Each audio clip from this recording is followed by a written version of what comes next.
Nós vamos ler a Bíblia agora. A Bíblia é o livro mais importante que existe. A Bíblia ela tem 66 livros, aproximadamente 40 autores. Ela não tem contradição. Ela é um livro que... O primeiro livro impresso foi a Bíblia, por Gutenberg. Então, a Bíblia é um livro muito especial. E ela vai hoje tocar o teu coração e a tua vida em nome de Jesus. Abra sua Bíblia em Lucas, no capítulo 17, do versículo 11 ao 19.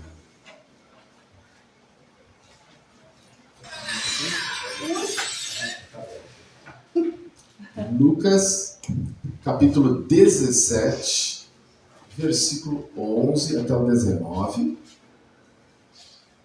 Os irmãos acharam? Sim. Amém? Amém. Vamos então à leitura. A caminho de Jerusalém, Jesus passou pela divisa entre Samaria e Galiléia. Ao entrar num povoado, 10 leprosos dirigiram-se a ele. Ficaram a certa distância e gritaram em alta voz: Jesus, mestre, tem piedade de nós. Ao vê-lo, ele disse: vão mostrar-se aos sacerdotes. Enquanto eles iam, foram purificados. Um deles, quando viu que estava curado, voltou, louvando a Deus em alta voz. Prostrou-se aos pés de Jesus e lhe agradeceu. Este era Maritano. Jesus perguntou: não foram purificados todos os 10? Onde estão os outros 9? Não se achou nenhum que voltasse e desse louvor a Deus, a não ser este estrangeiro? Então ele lhe disse: levante-se e vá, a sua fé o salvou. Amém. Amém. Vamos orar. Obrigado, Pai, pela tua palavra, que permanece intacta aqui na nossa Bíblia, 2000 anos depois de ser escrita por Lucas. Pedimos, Senhor, que a tua palavra agora, ao ser anunciada e pregada, ela possa produzir salvação, libertação e renovo nos nossos corações. Em nome de Jesus. Amém. Amém. Você pode sentar.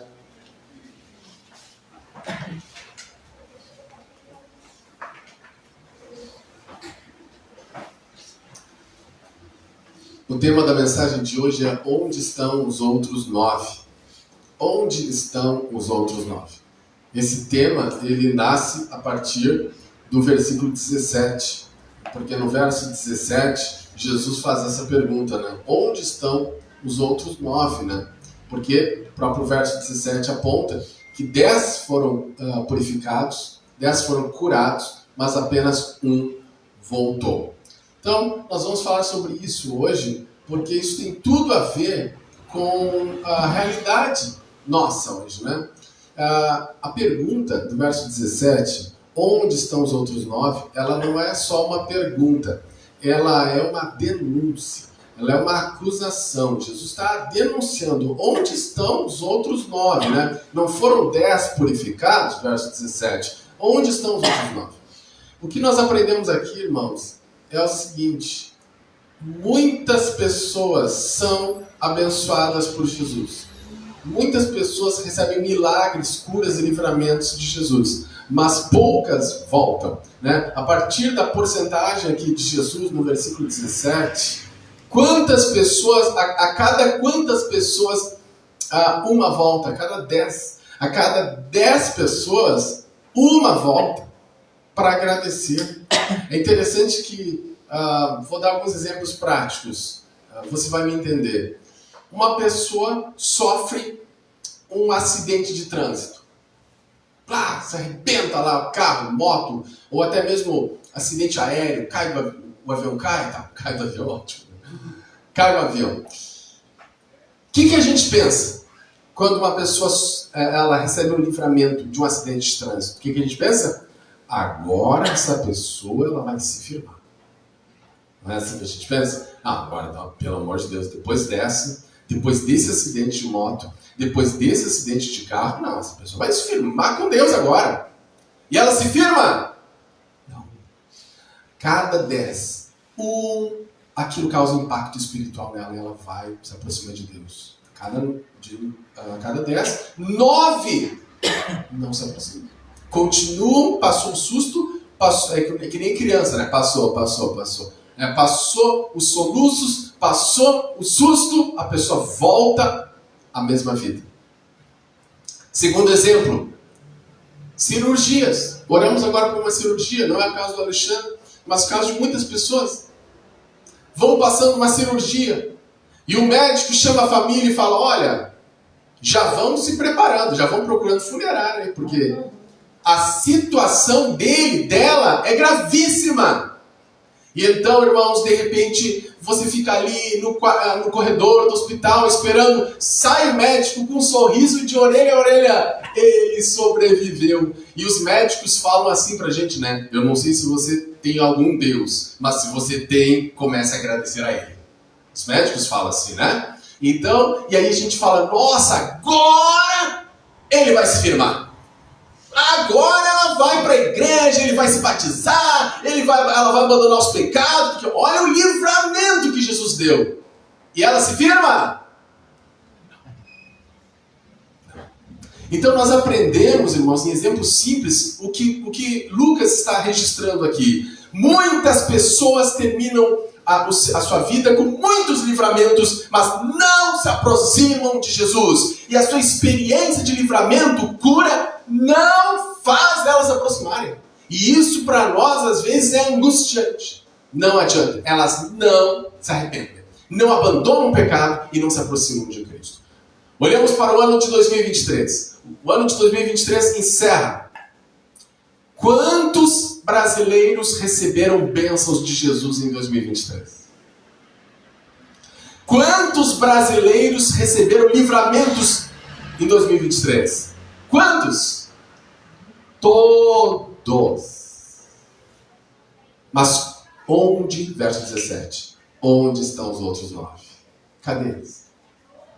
Estão nas religiões pagãs, estão na idolatria, estão na imoralidade, estão no ateísmo. Não foram para Jesus. Que coisa interessante isso do texto, né? Onde estão os outros 9? Não foram 10 curados, 10 purificados? Foram. Cadê eles? Então nós falaremos hoje sobre isso, para que nós possamos analisar a nossa vida e de repente até de alguém que a gente conhece, para ajudar essa pessoa a se reorientar, ainda que a decisão final é dela, não sua.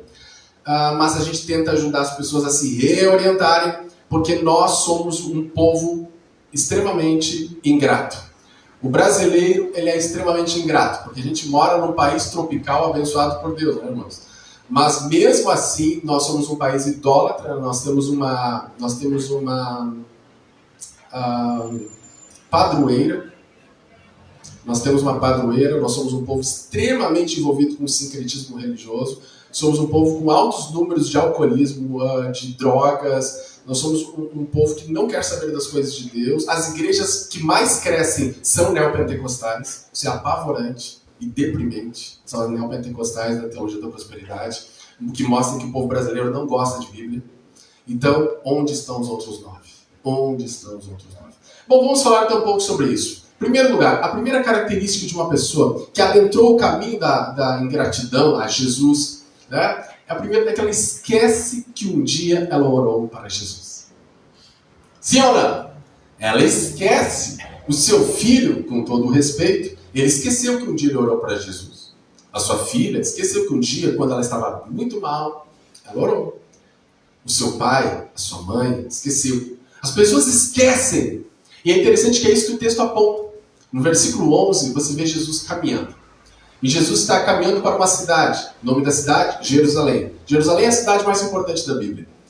Então, ele vai caminhando e ele está agora entre Samaria e Galiléia. Samaria e Galiléia são regiões do tempo de Jesus.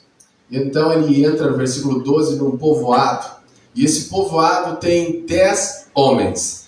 Estes homens, eles tinham algo em comum. o que esses 10 homens do verso 12 tinham em comum? Os 10 eram leprosos. O que é a lepra? A lepra, ela é uma doença na pele, e ela, além de deformar a pele da pessoa, seu rosto e tudo mais, a lepra, ela vai comendo a pessoa. Então, uma pessoa, dependendo do estágio da lepra, ela já não tem nariz, ela não tem orelha, nem boca. Ela fica como um zumbi caminhando, imagina. E então, naquele tempo não existia nenhum tratamento para a lepra, e então a pessoa ela deveria ficar completamente retirada do povoado, porque era contagioso. Por isso que no versículo 12, eles ficam uma certa distância de Jesus, porque eles não podem tocar em Jesus, porque se tocassem em Jesus, Jesus ficaria leproso. Mas Lucas é um médico, tá? Claro, medicina da época, mas ele era um médico. Então ele faz análises científicas da época, apontando algumas questões que Marcos não salienta, nem Mateus, que não eram médicos. Por exemplo, em Lucas capítulo 5, ele conta a história de Jesus curando um leproso. E o que Jesus faz em Lucas 5 para curar o leproso? Ele toca. Jesus toca no leproso. Então, no versículo 12, capítulo 17, os leprosos não tocam em Jesus muito mais por um receio deles do que de Jesus. Jesus poderia ser tocado por qualquer leproso. Por quê? Porque Jesus está acima de qualquer doença. Jesus está acima de qualquer doença. Todas as doenças estão sujeitas a Jesus. Jesus não tem medo de doenças. Jesus nunca ficou doente, porque Jesus é Deus perfeito. Então toda doença tem que sair quando Jesus declara a cura sobre aquela pessoa. Amém? Então, aí eles estão àquela distância. Então no versículo 12, nós temos uma cena muito interessante.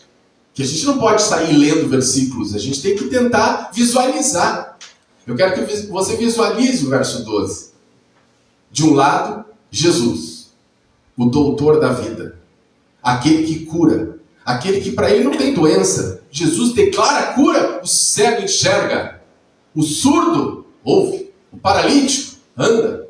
Jesus, o morto, falamos semana passada isso, o morto ressuscita. Então, de um lado Jesus, e do outro lado 10 homens, os 10 leprosos. E então, no versículo 13, diz que esses homens, eles não falam com Jesus, mas o que eles fazem? Gritam. Por que eles gritam? Porque, irmão, tente se colocar no lugar desses homens. Eles eram homens jovens, eles tinham uma vida, um trabalho, eles tiveram que deixar o trabalho deles. Eles tiveram que deixar a vida deles. Se eles tinham filha, não podiam ver a filha. Não podiam nunca mais ver a filha. Nunca mais veriam a esposa. O trabalho deles. E se eles olhassem a face deles no lago, nas águas de um lago, porque lembre que não existia espelho com a clareza que hoje existe, né? Então, ele poderia olhar o reflexo dele nas águas, eles veriam um monstro. Então, para eles, a vida deles acabou. Quando eles olham Jesus, é como se fosse a última oportunidade da vida deles. Pense, se põe no lugar deles. Você só tem uma oportunidade. Você iria falar suavemente, você ia gritar. E eles gritam. No versículo 13, a primeira palavra do grito deles, da frase deles, é o nome do Filho de Deus. Eles chamam o Filho de Deus pelo nome. Então no verso 13 eles gritam em alta voz, Jesus. Por quê? Porque Jesus é o nome do Filho de Deus, Jesus. O que significa Jesus? Deus é Salvador. Então Jesus salva de doenças, salva do inferno, de tudo ele salva. Ele é o libertador, ele é o redentor, o remidor, o resgatador.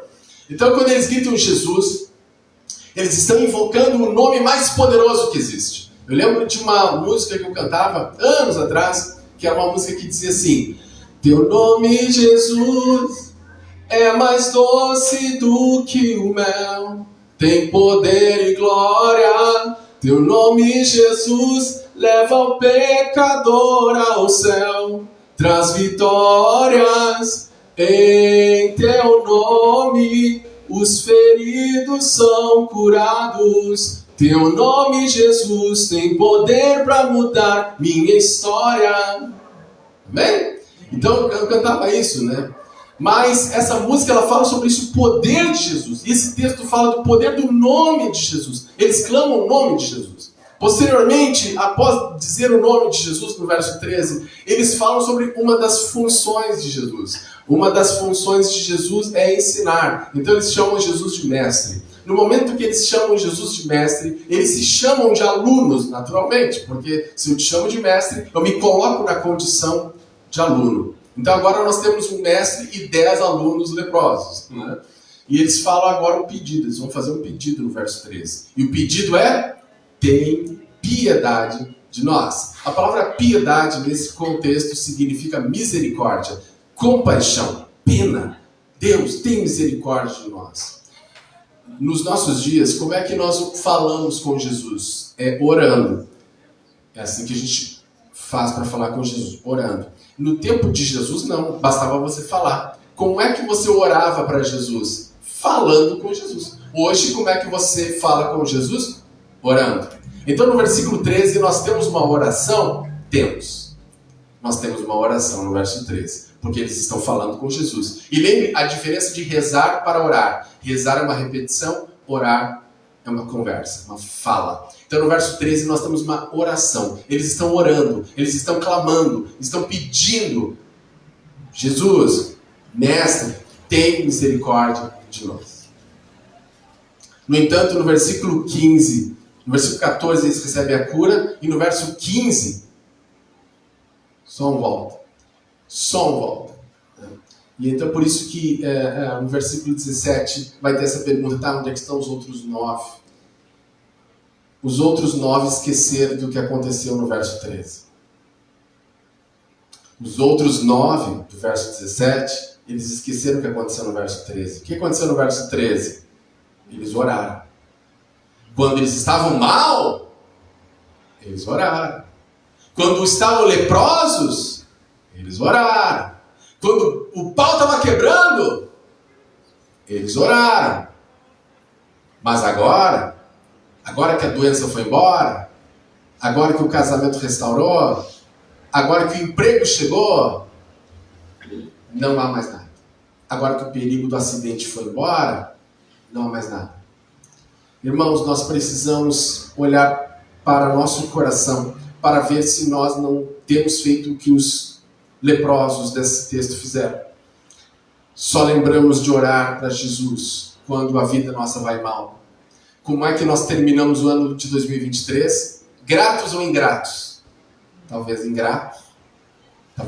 Um ano de 2023 cheio de bênçãos, cheio de livramentos, cheio de ajudas do alto.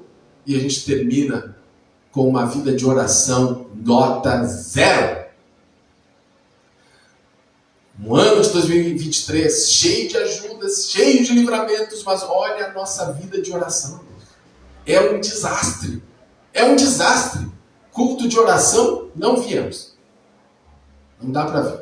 Culto de oração não tem como ver. Tá, vida de oração dentro de casa, não tem tempo. Mas quando o diagnóstico veio, nós tínhamos tempo. Quando as coisas estavam ruins no casamento, nós tínhamos tempo. Irmãos, esse texto nos chama a atenção que milhares de pessoas são como esses leprosos.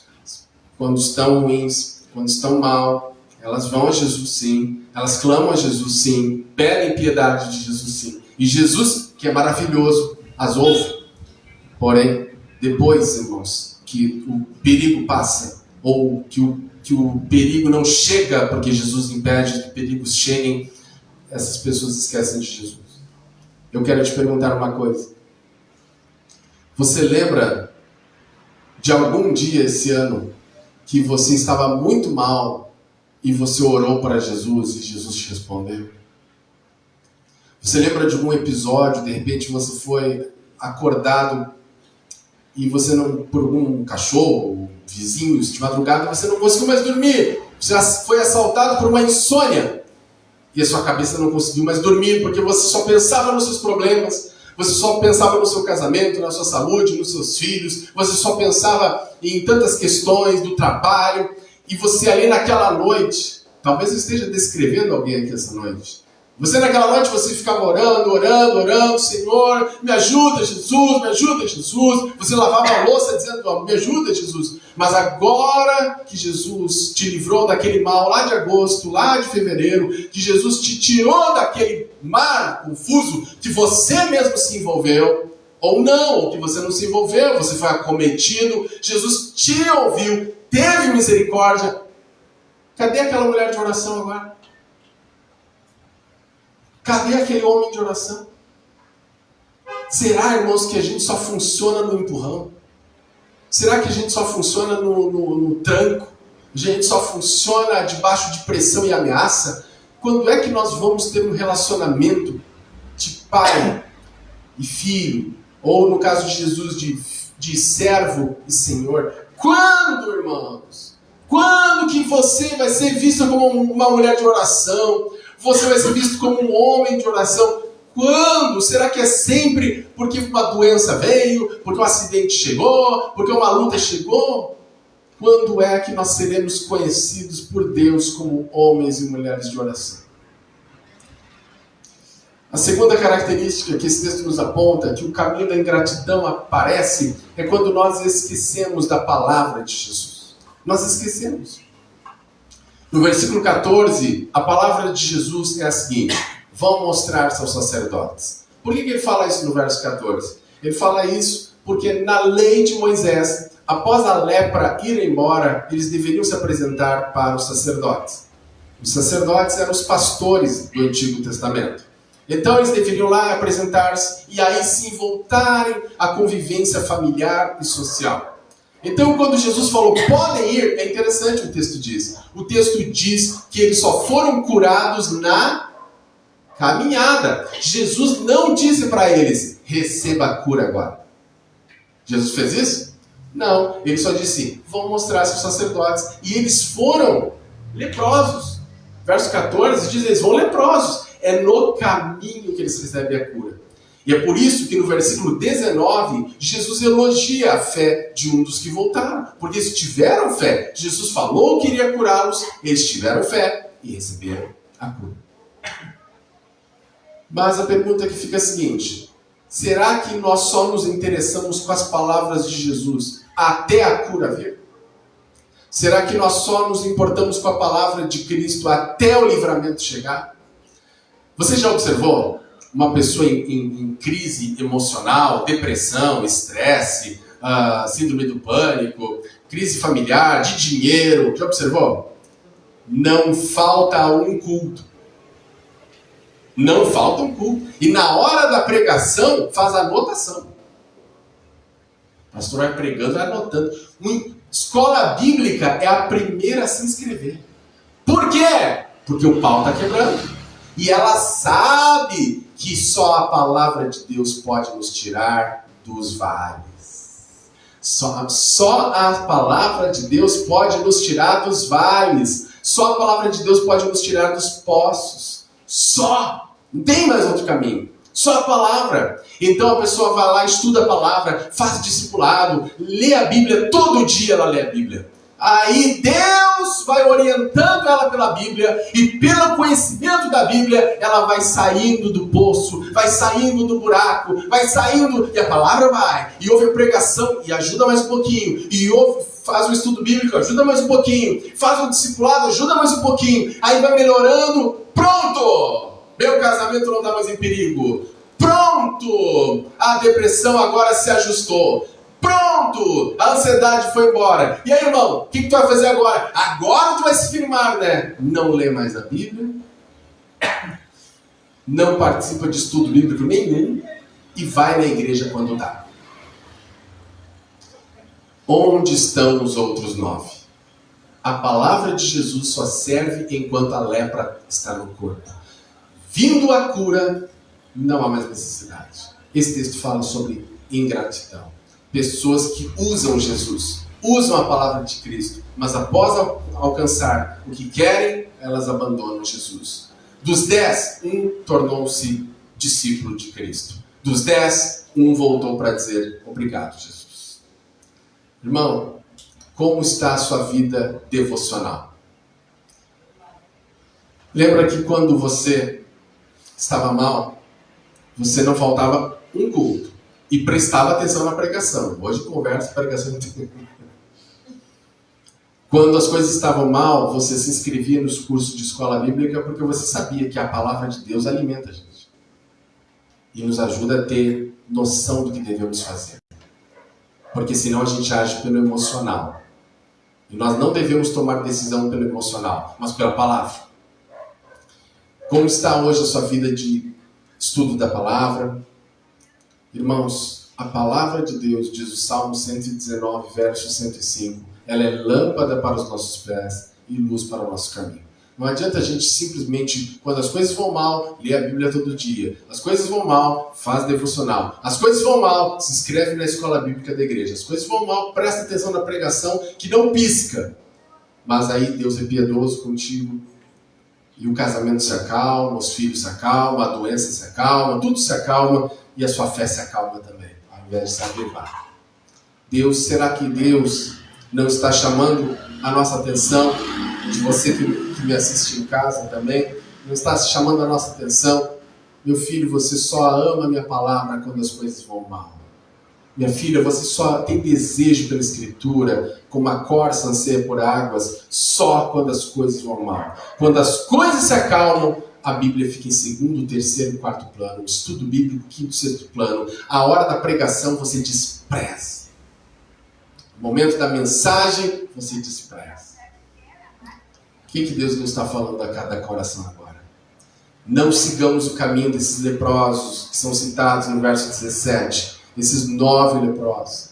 Não, nós temos que ser o leproso do versículo 15, aquele que só voltou um. Agora eu quero chamar a atenção para você no verso 16.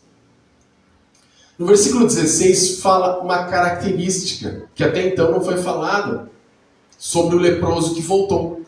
Qual é a característica que tem no verso 16 que chama a nossa atenção? Não, outra. Além disso, outra? Isso. Ele era um samaritano. E ele é chamado depois de estrangeiro. Porque o samaritano, ele não é judeu da nata. Ele é, né? É aquele bem mesclado. É brasileiro, sabe? Mistura. Quem que é? Sou filho de português com índio, com... Não é assim que a gente é? Quem é que aqui é? Índio, alemão... que não sei o que, você não é nada, irmão. Você não vira-lata church, tá? Você não é nada, tá? Desculpa te falar assim na tua cara no final de ano, né? Você não é nada, né? Ah, porque eu sou alemão, tá? Alemão é uma das 30 coisas que tem dentro do teu corpo, né? Então, irmãos, o samaritano é isso, ele não é judeu, ele é uma mistura. Então o judeu olhava para ele e dizia, tu não é de Abraão. Eu sou de Abraão, judeu da nata. Tu é uma mistura, tu é um brasileiro, tu é um tupiniquim. Sabia? Por isso que está lá em João 4, que os judeus não se davam bem com os samaritanos. Só havia uma rivalidade que em outro momento a gente pode até explicar com mais detalhes. Mas o que eu quero chamar a atenção é o seguinte, por que Jesus salienta isso no verso 16? E ele era samaritano. O Lucas salienta, né? E ele era samaritano. Por quê?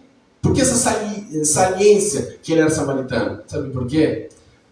Porque nós esperaríamos que judeus fossem agradecidos e não samaritanos.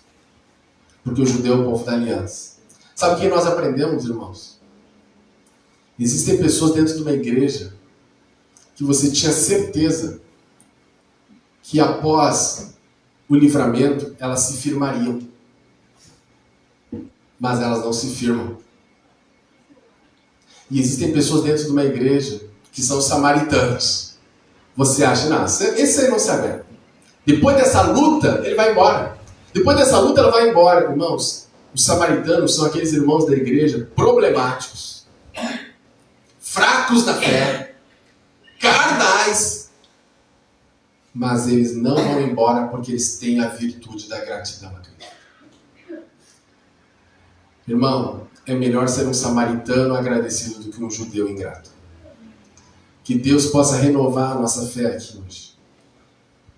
E que se para muitas pessoas a gente não vai aguentar as lutas, e se para muitas pessoas a gente não vai aguentar as dificuldades, que nós provemos para nós mesmos que nós somos agradecidos a Cristo e que apesar das lutas, nós sempre temos um motivo para agradecer a Jesus.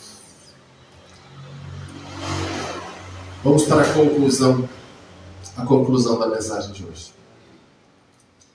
Na noite de hoje, então, nós aprendemos que geralmente as pessoas não se firmam com Cristo, não creem em Cristo, não descem as águas do batismo, não voltam para Jesus ou não buscam um avivamento após receber um livramento de Cristo. Infelizmente isso é verdade. A maioria das pessoas não vai se firmar, se fortalecer, se aproximar de Cristo. Não vão. Podem ser curados, ter livramento de acidente, pode ter livramento no casamento. Não vão. Vão continuar com a mesma vida, ou até pior.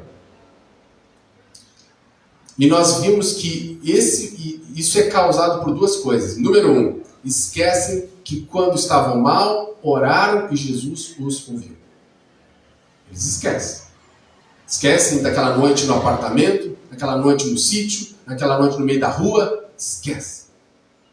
E naquela noite orou e Jesus foi tão bom e respondeu a tua oração e você hoje está em pé. Mas esquecem. Então vivem como se aquela noite não existisse. E outras pessoas, tópico número 2, são aquelas que se importavam com as palavras de Cristo enquanto estavam leprosos, enquanto estavam doentes, enquanto estavam com o casamento caído, enquanto o filho estava na UTI. Aí se importavam com as palavras de Cristo. Mas bastou tudo passar. Bastou a noite passar e vir amanhã, né, com a alegria. O choro pode durar uma noite, mas a alegria vem pela manhã. Bastou chegar amanhã, de primavera, com os passarinhos e o beija-flor. Pronto.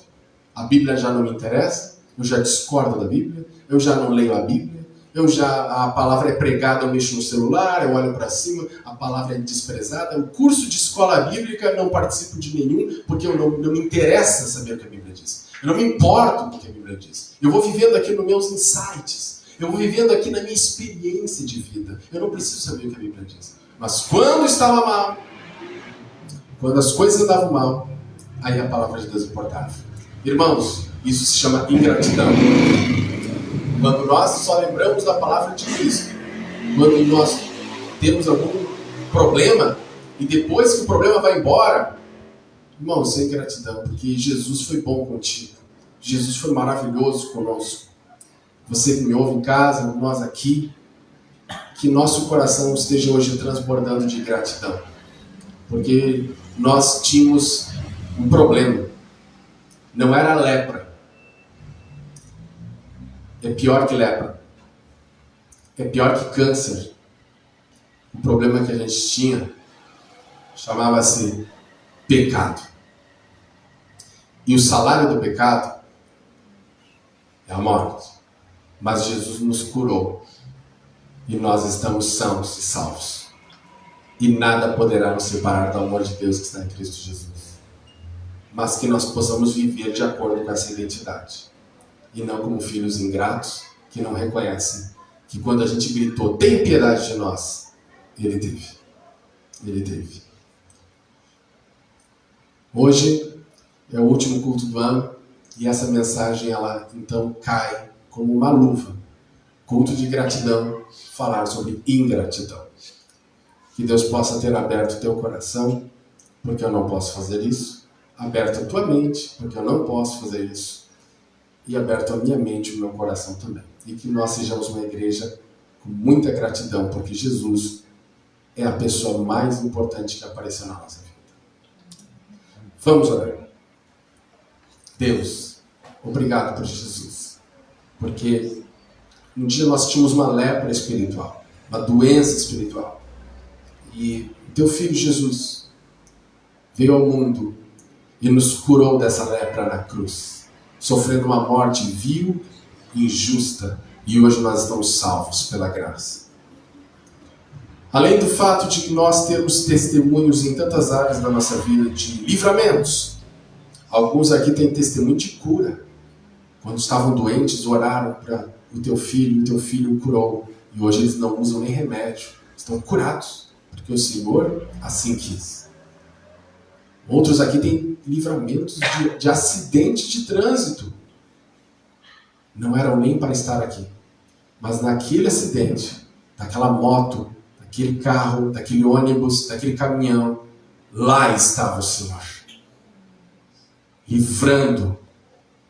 E essa pessoa está aqui essa noite. Outros aqui estavam com problemas emocionais terríveis, pensando em tirar a sua vida.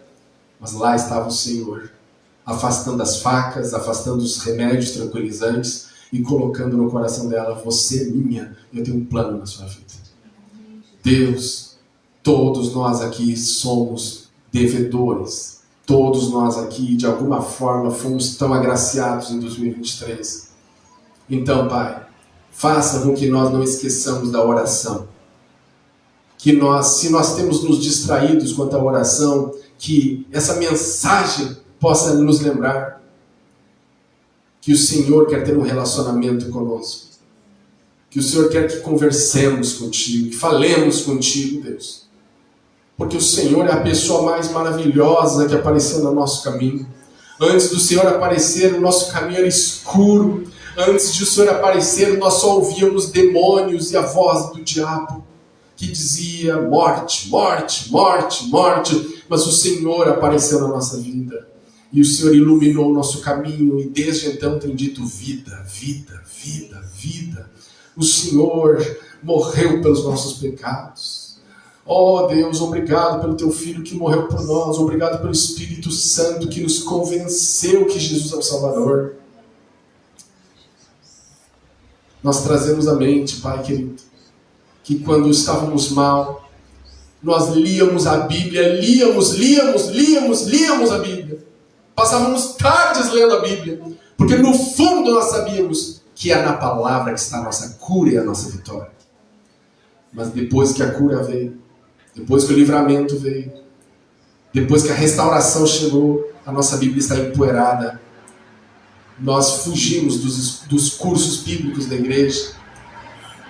E em meio à pregação, não anotamos mais nada, não prestamos atenção em mais nada, porque a palavra de Deus agora não é mais urgente. Deus, devolva o temor que nós tínhamos pela Tua palavra. Deus, faça que nós vejamos a Bíblia como faróis que iluminam o nosso caminho, para que entremos 2024 valentes, corajosos, convictos da nossa vitória, porque é a palavra que nos ensina a pensar e a agir. Obrigado por mais uma mensagem abençoada que o Senhor pôs nesse púlpito para nos lavar de todo o mal que tenta nos sujar durante a semana. É a palavra que nos limpa. Obrigado. Obrigado, obrigado. Em nome de Jesus. Amém. Amém, irmãos.